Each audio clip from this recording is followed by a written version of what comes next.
Hello everyone. Improve your reading comprehension की class 2 आज है 6 जून। तो आज की क्लास में हम पढ़ेंगे एक छोटा सा आर्टिकल और मैं आपका स्वागत करता हूँ। रीडिंग बहुत इंपॉर्टेंट है, आपको लगातार रीडिंग करनी है और रीडिंग करने की शुरुआत लेकिन बहुत कठिन चीज़, बहुत डिफ़िकल्ट चीज़ से नहीं करना है। आसान चीज़ें जैसे मैं इस सेशन में पढ़ा रहा हूँ, आपको हर दिन रीडिंग करनी है। अभी कल सेशन नहीं हो पाया था, there was some reason that I couldn't do it.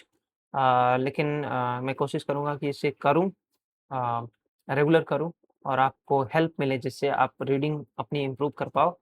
तो आज है क्लास 2, इस क्लास में आपका स्वागत करते हैं। चलिए स्टार्ट करते हैं, क्या पढ़ना है आज?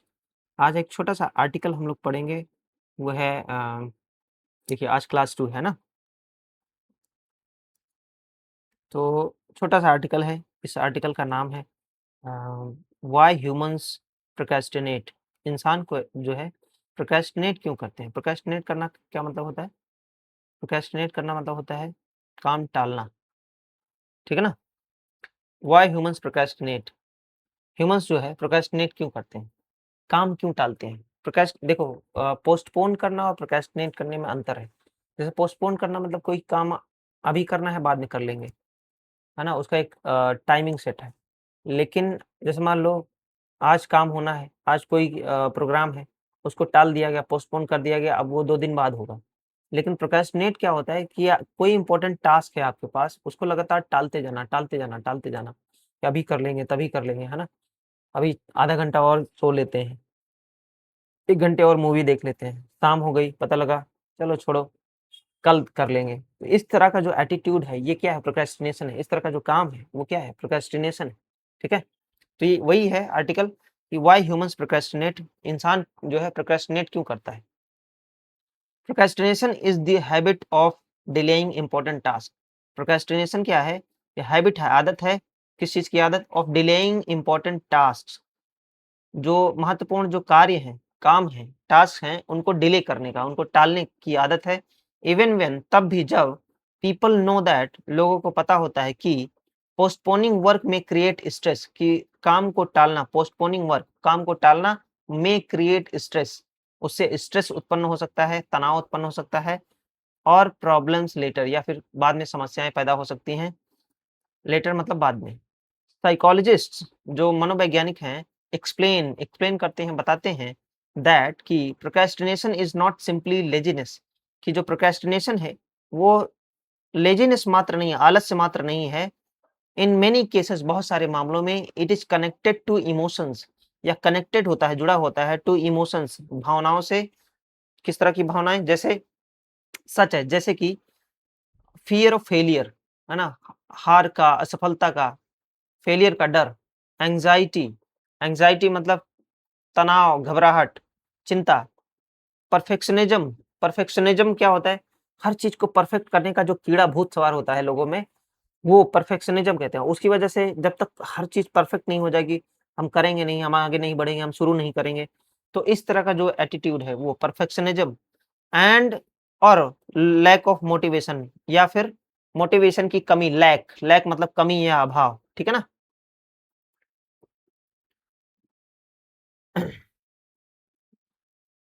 तो ये कह रहा है कि साइकोलॉजिस्ट एक्सप्लेन, जो मनोवैज्ञानिक हैं, वो एक्सप्लेन करते हैं, बताते हैं कि प्रोक्रेस्टिनेशन सिर्फ लेज़ीनेस नहीं, आलस्य मात्र नहीं है, बल्कि कई मामलों में यह जुड़ा होता है भावनाओं से, जैसे कि असफलता का डर, चिंता या घबराहट, परफेक्शनिज़्म, हर चीज़ को परफेक्ट करने का जो कीड़ा होता है, हर चीज़ को परफेक्ट करने का जो एक तरह से जो एटीट्यूड होता है, और लैक ऑफ मोटिवेशन, या फिर मोटिवेशन की कमी, प्रेरणा की कमी, है ना? आगे पढ़ते हैं। रिसर्चर्स बिलीव, रिसर्च करने वाले जो लोग हैं, रिसर्चर्स, शोधकर्ता जिसको कहते हैं, बिलीव मानते हैं the human brain often prefers, कि जो ह्यूमन ब्रेन है, जो इंसानी दिमाग है, ऑफन अक्सर प्रेफर करता है, पसंद करता है शॉर्ट टर्म कंफर्ट, थोड़े समय, छोटे समय की कंफर्ट को या आराम को, राहत को, ओवर लॉन्ग टर्म बेनिफिट्स, बजाय कि लॉन्ग टर्म, दीर्घकालिक जो लाभ है उसके बजाय, उसकी तुलना में शॉर्ट टर्म कोई कंफर्ट है ना? छोटे समय का कोई आराम है, राहत है, खुशी है, उसको ज़्यादा प्रेफ़र करता है कौन? Human brain. पीपल में चूज़ एक्टिविटीज़ लोग चूज कर सकते हैं, चुन सकते हैं एक्टिविटीज, ऐसी गतिविधियां दैट प्रोवाइड इमीडिएट प्लेजर, जो हमें तुरंत राहत, तुरंत खुशी देती है, तुरंत राहत प्रदान करती है, तुरंत खुशी देती है, प्लेजर, जिससे हमें तुरंत खुशी मिलती है। इस तरह की एक्टिविटीज लोग चुन सकते हैं, सच है जैसे कि स्क्रोलिंग थ्रू सोशल मीडिया पर स्क्रॉल करना, और वॉचिंग वीडियोज या फिर वीडियोज देखना, instead of completing difficult task that require mental effort, बजाय कि इंस्टेड ऑफ मतलब के बजाय, बजाय कि डिफिकल्ट टास्क जो कठिन काम है उसको कंप्लीट करें, दैट रिक्वायर मेंटल एफर्ट, जिसके लिए मेंटल एफर्ट की जरूरत पड़ती है, मानसिक प्रयास की जरूरत पड़ती है, ठीक है ना, रिक्वायर होती है। तो लोग क्या करते हैं, ये कह रहे हैं कि ऐसी एक्टिविटीज, ऐसी गतिविधियों को चुन सकते हैं जो हमें इमीडिएट प्लेजर देते हैं, जो हमें तुरंत खुशी देती है, जैसे कि सोशल मीडिया पर स्क्रॉल करना, वीडियो देखना, बजाय कि कोई डिफिकल्ट काम को कंप्लीट करना जो कि बहुत ज़रूरी है, इम्पोर्टेंट है, और जिसके लिए मेंटल एफर्ट की या मानसिक प्रयास की ज़रूरत पड़ती है ना? आगे पढ़ते हैं। Sleep, stress level and environment can also influence productivity. ये कह रहा है स्लीप, नींद, स्ट्रेस लेवल, तनाव का स्तर, आपको कितना तनाव है, उसका स्तर, उसका level, and environment can also influence, और जो एनवायरनमेंट है आपके आसपास, जो आपके चारों तरफ जो माहौल है, जो पर्यावरण है, ये भी क्या कर सकते हैं, इन्फ्लुएंस कर सकते हैं, प्रभावित कर सकते हैं, किस चीज़ को, प्रोडक्टिविटी को। प्रोडक्टिविटी क्या होती है? देखो, हाई प्रोडक्टिविटी और लो प्रोडक्टिविटी होती है। हाई प्रोडक्टिविटी,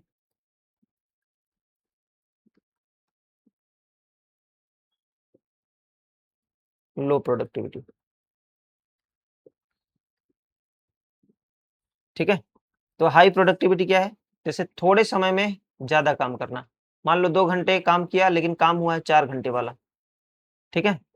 और लो प्रोडक्टिविटी क्या है? कम कम काम करना या कम काम करने की क्षमता। जैसे मान लीजिए किसी ने 8 घंटे काम किया, लेकिन काम हुआ है सिर्फ़ 4 घंटे वाला, तो उस व्यक्ति की प्रोडक्टिविटी क्या है? बहुत लो है, राइट? इसी को कहते हैं। तो ये कह रहा है कि स्लीप, नींद, स्ट्रेस लेवल, तनाव का स्तर एंड एनवायरनमेंट, और जो माहौल है, कैन आल्सो इन्फ्लुएंस प्रोडक्टिविटी, ये भी क्या कर सकते हैं?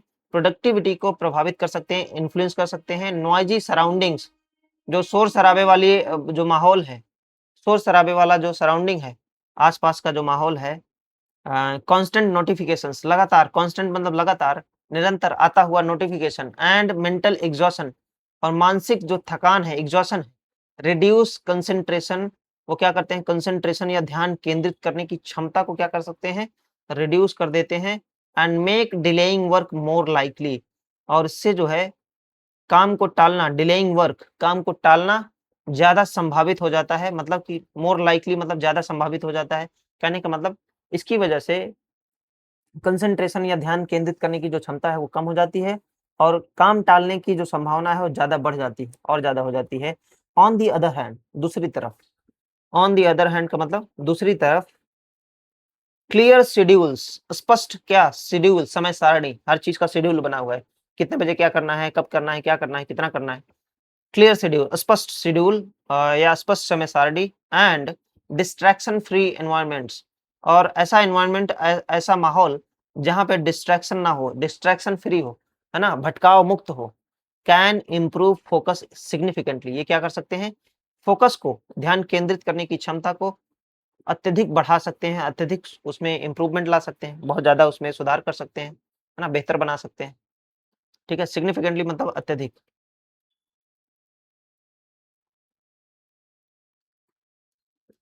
फिर आगे बढ़ते हैं। साइंटिस्ट जो हैं, वैज्ञानिक हैं, सुझाव देते हैं, several methods to reduce procrastination, बहुत सारे तरीकों का सुझाव देते हैं, क्या करने के लिए, टू रिड्यूस प्रोक्रेस्टिनेशन, प्रोक्रेस्टिनेशन को रिड्यूस करने का, कम करने का बहुत सारा तरीका बताते हैं, बहुत सारे सुझाव देते हैं। कौन? वैज्ञानिक।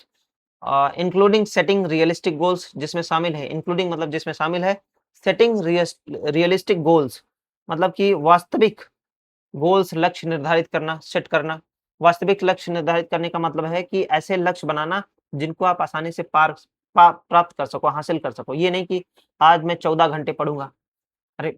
ऐसा, बल्कि 14 घंटे पढ़ने के बजाय क्या, 6 घंटे, 8 घंटे पढ़ो, लेकिन रेगुलर पढ़ो।